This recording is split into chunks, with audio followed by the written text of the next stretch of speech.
हमारे पास very large distances measure करने का एक बहुत नायाब तरीका है जिसको हम पैरेलैक्स मेथड बोलते हैं। पैरेलैक्स मेथड के ज़रिए very very far away situated stars का डिस्टेंस बड़े आसानी से बहुत बढ़िया तरीके से हम मेजर कर लेते हैं। तो पैरेलैक्स मेथड क्या है, यह समझने के लिए हम पहले आपको पैरेलैक्स बताएंगे। पैरेलैक्स क्या होता है? जब किसी ऑब्जेक्ट को हम अलग अलग जगह से देखते हैं, पहले किसी एक जगह से देख लिया, फिर किसी दूसरी जगह से देख लिया, तो देखने वाले यानी ऑब्जर्वर की जो देखने की दिशा होती है, जिसको अंग्रेज़ी में हम लाइन ऑफ साइट बोलेंगे, लाइन ऑफ साइट। तो अलग अलग जगह से जब कोई ऑब्जर्वर किसी चीज़ को देखेगा तो देखने की उसकी जो दिशा होगी वह चेंज हो जाएगी, और देखने की दिशा यानी लाइन ऑफ साइट चेंज होने से सेम ऑब्जेक्ट को जब ऑब्जर्वर देखेगा तो बदली हुई सराउंडिंग्स में देखेगा। इसलिए ऑब्जेक्ट तो वहीं का वहीं है, ऑब्जेक्ट चेंज शिफ्ट नहीं हुआ, लेकिन ऑब्जर्वर ने जब अपनी पोजीशन शिफ्ट की किसी ऑब्जेक्ट को अलग अलग जगह से देखने के लिए, तो ऑब्जर्वर की लाइन ऑफ साइट चेंज हो गई, और लाइन ऑफ साइट चेंज होने से ऑब्जेक्ट जिसको देखना है उसकी सराउंडिंग्स चेंज होती नज़र आएंगी। तो सराउंडिंग चेंज होती नज़र आने से ऑब्जेक्ट शिफ्ट होता नज़र आएगा। तो ये जो बात मैंने भी बताई, इसको पैरेलैक्स बोलते हैं। एक बार पैरेलैक्स को मैं समझाने के लिए जो मैंने ड्राइंग बनाई है उसमें समझा दूं।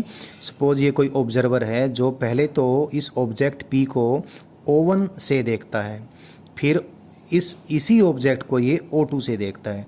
जब ऑब्जर्वर इस ऑब्जेक्ट पी को इस जगह से देखता है तो this is the line of site. P को देखने की इसकी दृष्टि रेखा है, लाइन ऑफ साइट है।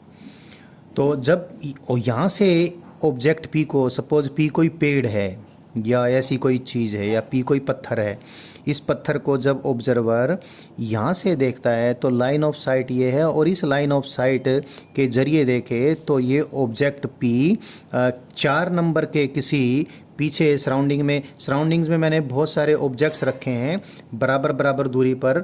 इन ऑब्जेक्ट्स का नाम रख रखा है, ऑब्जेक्ट्स ऐसे हैं जो दूर से दिखाई देते हैं, इक्वल डिस्टेंसेस पे ये मैंने ऑब्जेक्ट बना रखे हैं जिससे मैं समझा सकूं। ये ये 0 नंबर का, 0 के बाद ये 1 नंबर का, 1 का मतलब है यहाँ से यहाँ तक का डिस्टेंस 1 हो गया, 1 किलोमीटर या 1 मीटर या 10 मीटर ऐसा कुछ। तो ये बराबर बराबर डिस्टेंसेस पे मैंने ऑब्जेक्ट्स पीछे रखे हैं सराउंडिंग्स में। तो O1 से देखने पर पॉइंट P 4 नंबर ऑब्जेक्ट के सामने नज़र आया, तो ऑब्जेक्ट P की पोजीशन ऑब्जर्वर O को 4 के सामने नज़र आएगी। अब ये ऑब्जर्वर यहाँ से शिफ्ट होकर यहाँ पर आ गया, तो पॉइंट P को देखने की इसकी दृष्टि रेखा यानी लाइन ऑफ साइट ये होगी। लाइन ऑफ साइट बदलने से पॉइंट P की पोजीशन 14 नंबर ऑब्जेक्ट के सामने आएगी। तो जब ऑब्जर्वर O1 से लेकर O2 तक जाएगा तो पॉइंट P किस सराउंडिंग्स में चलता हुआ नज़र आएगा? 4 से लेकर 14 तक चलता नज़र आएगा। यानी जब ऑब्जर्वर O1 से O2 तक आएगा तो ऑब्जेक्ट P 4 से लेकर 14 तक यानी इतना डिस्टेंस चलता नज़र आएगा।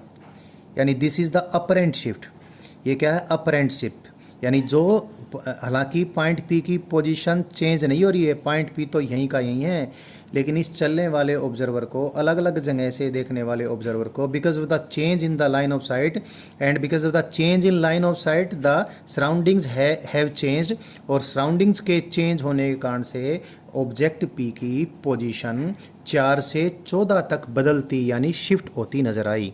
This apparent shift in the position of the object because of the change in line of sight of the observer while observer views the object is called parallax. जब observer किसी ऑब्जेक्ट को अलग अलग जगह से देखे तो लाइन ऑफ साइट में बदलाव के कारण से, बदली हुई सराउंडिंग्स में ऑब्जेक्ट को देखा जाने के कारण से ऑब्जेक्ट की पोजीशन में जो बदलाव महसूस होता है, उस apparent shift in the position या apparent displacement of the object को हम क्या बोलते हैं, पैरेलैक्स बोलते हैं। तो इस एग्जाम्पल के ज़रिए पैरेलैक्स हमें समझ में आ जाना चाहिए। अब पैरेलैक्स के ज़रिए एक चीज़ आपको बताएं और भी बेहतर। ऑब्जर्वर O1 से O2 तक गया, इसके सामने दो ऑब्जेक्ट थे, एक तो ऑब्जर्वर के नज़दीक था। ऑब्जर्वर जिस सड़क पे चल रहा है वो सड़क ये है, इस सड़क के पास है कोई ऑब्जेक्ट, कोई पत्थर P, और इससे या कोई पेड़ है ये, या कोई पिलर है, और इसी सड़क से काफ़ी दूर कोई दूसरा पिलर भी है या दूसरा कोई ऑब्जेक्ट है। तो जो ऑब्जर्वर O1 से O2 तक जाएगा तो जो नज़दीक वाला ऑब्जेक्ट है वो तो 4 से 14 तक चलता नज़र आएगा, लेकिन जो दूर वाला ऑब्जेक्ट है, दूर वाला ऑब्जेक्ट पहले O1 से देखा तो ये 8 के सामने नज़र आया, और जब O2 से देखा तो ये देखो लाइन ऑफ साइट ये है तो 9 के सामने नज़र आया। तो when the observer moves from O1 to O2, the object P appears to shift its position from 4 to 14, and the object Q appears to shift its position only from 8 to 9। तो जब ये ऑब्जर्वर चलेगा यहाँ से यहाँ तक, तो parallax के कारण जो नज़दीक ऑब्जेक्ट हैं वो तो उसको अपनी पोजीशन में ज़्यादा बदलाव करते हुए नज़र आएंगे, और जो दूर ऑब्जेक्ट हैं वो इस ऑब्जर्वर को अपनी पोजीशन में कम बदलाव करता नज़र आएंगे। अब सपोज़ ये यहाँ से यहाँ तक का डिस्टेंस 1 किलोमीटर, सपोज़ ये किलोमीटर के स्टोन्स हैं 1 2 3 4 5 6 7 8 9 10, तो ये तो 10 किलोमीटर का डिस्टेंस हो गया 4 to 14, और ये 1 किलोमीटर का डिस्टेंस है। सपोज़ ये ऑब्जर्वर यहाँ से यहाँ तक चल के आ जाता है, ये बहुत थोड़ा सा डिस्टेंस है, और सपोज़ ये यहाँ से यहाँ तक आ जाता है, कितने से इट इज़ 3 मिनट्स में ये यहाँ से यहाँ तक चल के आ जाता है। 3 मिनट में ये ऑब्जर्वर यहाँ से यहाँ तक चल के आ जाता है। इसके पास अपनी गाड़ी है, गाड़ी में यहाँ से यहाँ तक चल के नज़र आ गया, यहाँ से यहाँ तक चल कर आ गया।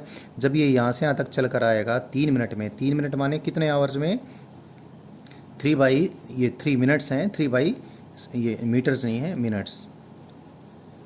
3 मिनट्स में ये यहाँ से यहाँ तक चल के आया, यानी 3/60 आवर्स में यहाँ से यहाँ तक चल के आया। तो इस ऑब्जर्वर को P की स्पीड तो कितनी नज़र आएगी, P इतने टाइम में कितना तेज़ी से किस जगह से किस जगह तक चलता नज़र आया, 4 से लेकर 14 तक, और 4 से लेकर 14 तक का कितना डिस्टेंस है, 10 किलोमीटर।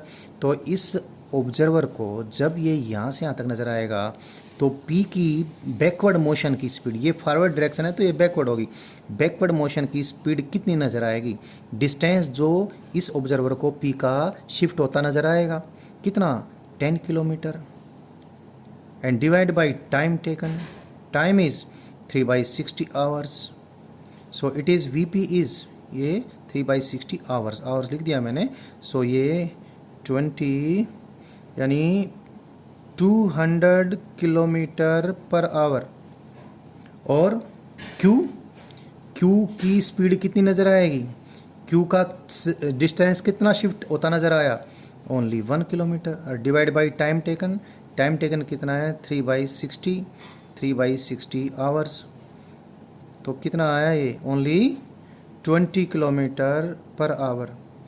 तो पैरेलैक्स के कारण से जब कोई ऑब्जर्वर मूव करता है तो जो ऑब्जेक्ट्स उसके नज़दीक होते हैं वो तो तेज़ी से पीछे भागते नज़र आते हैं, और जो दूर होते हैं वो धीरे धीरे पीछे भागते नज़र आते हैं। ये आपने जब आप ट्रेन में चलते होंगे तो आपने देखा होगा, जो पिलर्स ट्रेन की विंडो के बिल्कुल नज़दीक होते हैं वो बहुत तेज़ी से पीछे चलते हैं। सपोज आप ट्रेन में इधर जा रहे हैं तो नज़दीक वाले पिलर या नज़दीक वाले पेड़ आपको बड़ी तेज़ी से पीछे चलते नज़र आते हैं, और बहुत दूर कोई पहाड़ी है तो पहाड़ी आपके साथ साथ आपको चलती नज़र आती है, और बहुत देर बाद आपकी विंडो से वो दिखनी बंद होती है। जैसे इस एग्जाम्पल में मैंने क्लियर किया, इसकी स्पीड तो कितनी नज़र आई इस ऑब्जर्वर को इसकी स्पीड तो कितनी नज़र आई, 200 किलोमीटर पर आवर पीछे की तरफ, और इसकी कितनी नज़र आई, खाली इसकी नज़र आई कितनी, खाली 20 किलोमीटर पर आवर। और भी दूर होता तो इसकी स्पीड और भी कम नज़र आती। सो ये पैरेलैक्स के कारण ही है कि when an observer moves the nearby objects appear to move backward fastly and the far away objects appear to move backward slowly. तो पैरेलैक्स क्या है, एक बार ये समझाना था। एक बार पैरेलैक्स समझ में आ जाता है तो parallax method of finding large distances कैसे होता है ये मैं अभी आपको बता दूंगा। तो देखिए पैरेलैक्स मेथड को एक बार हम समझ लेते हैं। पैरेलैक्स मेथड को समझने के लिए